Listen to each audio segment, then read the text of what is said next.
What's going on, guys? Welcome to another episode and another update on the 636, or otherwise known as the ZX6R. Yeah, so we got some news, fellas.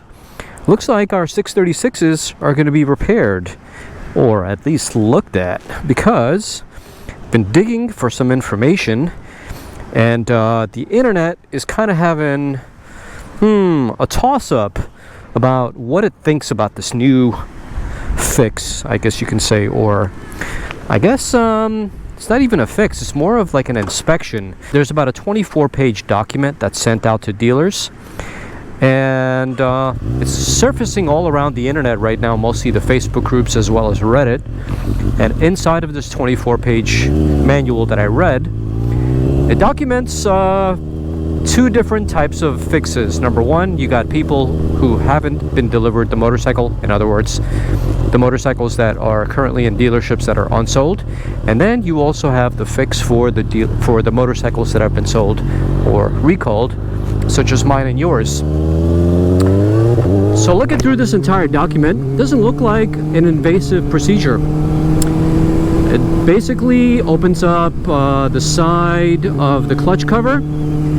It looks at a couple of different parts and replaces some crush washers, and they're pretty much looking for areas that are a little bit uneven and that have turned blue as a result of excessive heat. And so from my understanding, that's all I got from it. I'm not a technician or anything like that, but I will post the link to the document.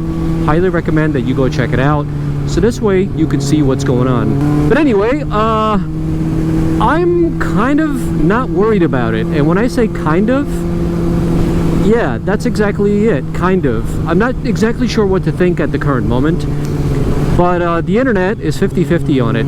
I've been spending quite a lot of time on Reddit, and people on Reddit, you know, you got 50% of the camp who are like, oh, Kawasaki sucks, I'm gonna sell my bike, I'm getting rid of it, I'm never buying another Kawasaki ever again, blah blah blah. Like literally, people are selling their motorcycles for pennies on the dollar, and the dealership is gonna make a ton of money off of them. But anyway, I'm not exactly that afraid, to be honest with you. I am concerned, but not like these guys where I'm like ready to sell off my bike. I think those guys that are selling off their bikes, they're probably ready to like move on to something different anyway.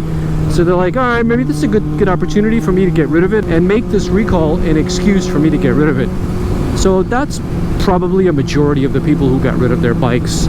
But maybe there's some legitimate people who are just like shit scared of what the hell's going on. Like I said, this isn't really an invasive procedure. They're not like taking apart the engine or anything like that. They're simply opening up the clutch cover and looking at a few things inside the engine. And I forgot to mention, but you're also going to get a free oil change as a result of this. I guess that's what we get for our inconvenience, right? But here's the good news, and this is just a hunch, guys. Like, this isn't anything official.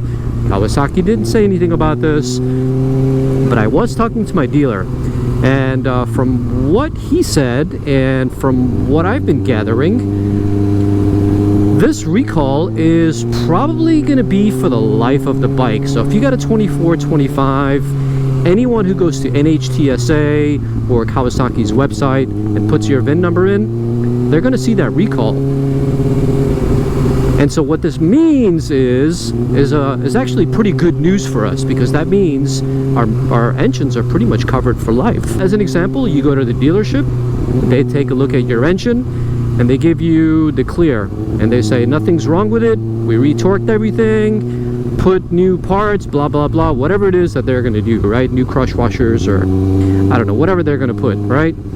You get sent back home, and then hypothetically speaking, your engine blows a month later, or even 1 or 2 years later.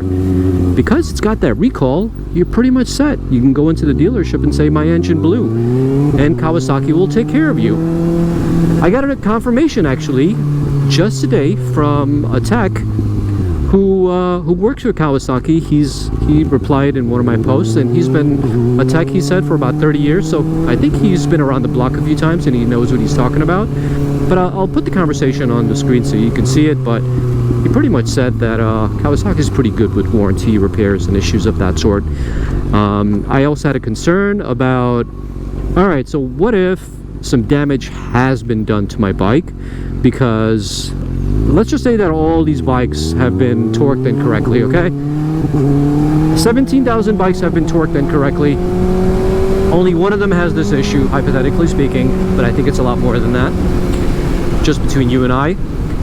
And then some damage has been done, and I don't know, I go to a track day event, I'm doing 15,000 RPM, sometimes banging into the rev limiter, other times, you know, just riding the bike as you should on a racetrack, you know what I mean? Like, it's a ZX6R. They got, if you go to their website, their media is all about doing track days. The guy's in a full tracksuit and, you know, leaning 60 degrees with his elbow out in a track day. So these bikes are meant to do that kind of stuff. Even if you're not at a track day event, people ride that way on the street. So it's supposed to be something normal for these bikes. You're not being a dick by riding this way. You're just riding it the way it was ought to be ridden. Well, maybe some people are being dicks, but yeah, that's besides the point.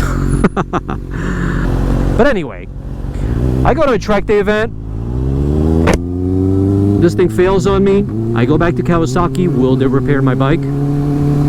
I have no idea. These are the things that I'm a little unclear about.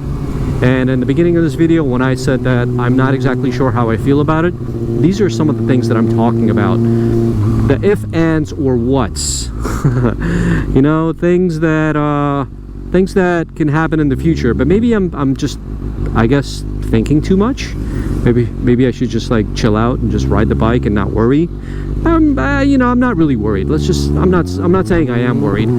All I'm saying is there could potentially be issues in the future that I don't know about.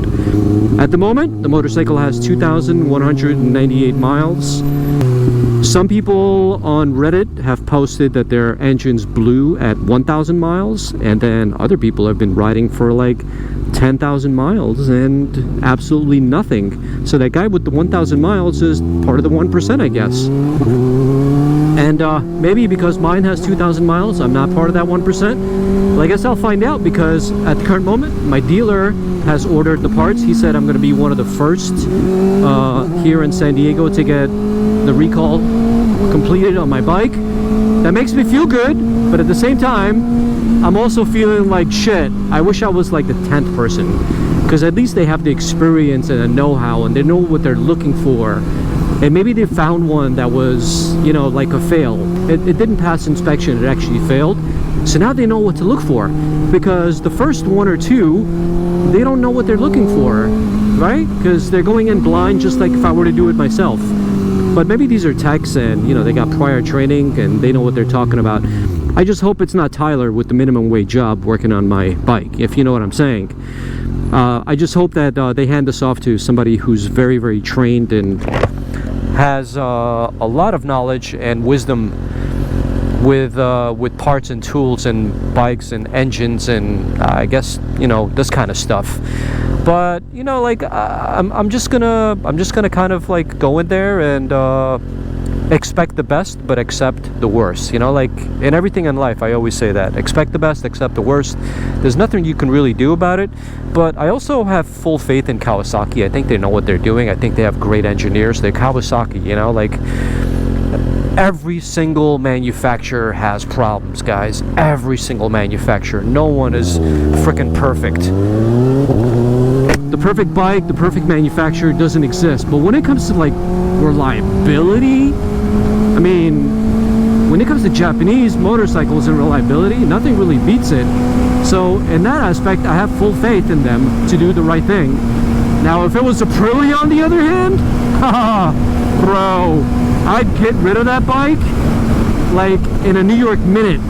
I would be like those guys on Reddit who got rid of theirs immediately. I wouldn't even like blink twice. But because it's Kawasaki, what's up, police officer? Because it's Kawasaki, I'm like, I don't give a shit. I think they're gonna do the right thing. I have full faith in them, and I think they're gonna get the job done and get it done right. It kind of pissed me off in the beginning because the news came out very, very early June. I didn't hear about it or anything about it, well, until the end of June. But at the same time, you know, they got 17,000 bikes, guys. We got to give them a little bit of credit, you know. 17,000 bikes. They got to figure out how to fix all this. They got to communicate and coordinate and all that other stuff with tons and tons of dealers within their network. I give them credit where it's due. But for us as owners, and you know, we pay a lot of money for these bikes, and we just want the right thing to be done. And I don't know, I have faith that this will be done correctly. And my dealer, which is Fun Bike Center, the service manager Mike, totally cool dude. He made me feel really good and confident in their abilities. The service guys that are there as well, one of them is Will, which I remember very well. He's also a nice guy. He made me feel really good about the whole experience and told me they're going to take care of me.